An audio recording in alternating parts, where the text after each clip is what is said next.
Hello to the pessimistic, optimistic, and everyone in between. My name is Connor Philippi, and welcome back to the Minnesotan Sports Podcast. And I'm not going to have time to make a full, actual produced video this week breaking down the divisional games. But I'll be back doing my preview of the championship round, and I'm going to make a couple other videos in the next couple weeks too. But I had to do a quick raw reaction to the Bills-Chiefs game. And the Bills are my second favorite team. I root harder, besides the Vikings, I root the hardest for them out of any other team. And I was really getting into this game, actually stressed. It's the one other team I watch where I'm legitimately invested to the point of being really happy or upset about the outcome. And this is probably the most, besides the Vikings games, this is probably the most upset I've been about a team losing in the playoffs in a very long time. I'm trying to think of a time when I was more upset about a loss. Besides, obviously, the last time the Bills got knocked out of the playoffs by the Chiefs a couple years ago with the whole 13 seconds thing. But, man, this was just such a tough game to watch the Bills lose to Bills Mafia and all the Bills fans that were watching. That has to be a really rough way to go out. My friend Hayden is a Bills fan. So really tough to watch it end that way. And it's really frustrating because, first of all, a couple gripes. The refs were decent in this game, but they almost completely just gave the game to the Chiefs at the end. Unless I'm missing something, that throw by Mahomes was not out yet when that contact was made, and they should have had that as a fourth down. I know at the end of the day it didn't affect the game. I'm just saying, first of all, you have to make that call correct to begin with. Second of all, that's why I always say that there are some plays like that where you have to review that. I understand some things like false starts. If you review every single thing like that, the game's going to last forever. But on a third down where you potentially give the other team back the ball when that team is down by 3 with, 8 minutes left in the game at that point, I just don't understand how a rule hasn't been made at this point with all the technology, with how quickly you can look at something up in the booth. Those kinds of things have to just be quick review. It would take 30 seconds for them to go up to the booth. There would be a ref up in the booth dedicated to it, and there already is because there are replay officials upstairs looking at things. At this point, with technology, you have to be able to just quickly review something like that. That cannot come down to trusting the refs and what they saw in a bang situation like that. It's just stupid. I don't necessarily think that the coaches should be challenging those things, but in a high leverage situation, you have to be able to review that.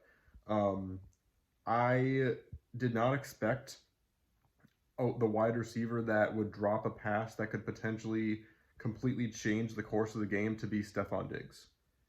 That was a beautiful pass by Josh Allen. He threw that in about as good of a way as you can imagine. It wasn't the easiest catch, but it was right in the breadbasket. And Stephon Diggs, who is supposed to be one of the best wide receivers in the game, you have to catch that ball. And yes, the Bills were at the 20-yard line when they eventually were forced to kick the field goal and it was missed. But I have to feel like the momentum and having that whole long drive down the field changed things a little bit. I think if Diggs had caught that deep pass and the momentum was going all the Bills' way and the clock wasn't so close to being to 0, I think the Bills could have definitely got in the end zone. Stephon Diggs, you have to make that catch. And there were a couple other dropped passes that could have had the Bills up by 2 touchdowns, honestly. And so that brings me to the whole point of, yes, Josh Allen did not make good decisions in those last few throws. He threw it. He had someone open and underthrew him in the last couple plays of the game, and there was even one where he could have dumped it off for the first down and instead threw it away. And so, yes, it was frustrating to see that happen with Josh Allen, but you cannot blame Josh Allen for this game. The running game was amazing. He was responsible for the 2 running touchdowns of the game. He did everything right, and at the end of the day, the Chiefs were able to move the ball way too well because of all the injuries to the defense. and you can't miss that kick in that situation. I still feel like the Chiefs would have easily marched down the field and kicked that game-winning field goal, but you never know.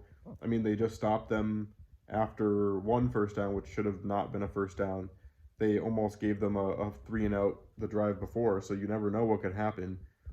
But, a lot of things needed to go the Bills' way with the way the defense was injured and everything. But you cannot blame Josh Allen for the way this game ended. Such a rough way for the Bills, especially to lose a game with the whole wide right thing and the way that they lost the Super Bowl that way, and now they have to hear that again.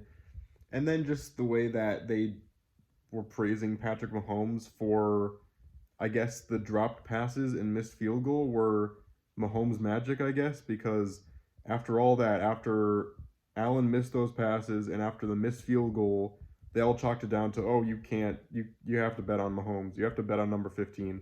And it was just so frustrating to see that in a game where Mahomes easily could have lost and been outdueled by Josh Allen, mistakes that were made on the other side were somehow still Mahomes getting the job done, which he played well, I'm not going to lie, but just frustrating.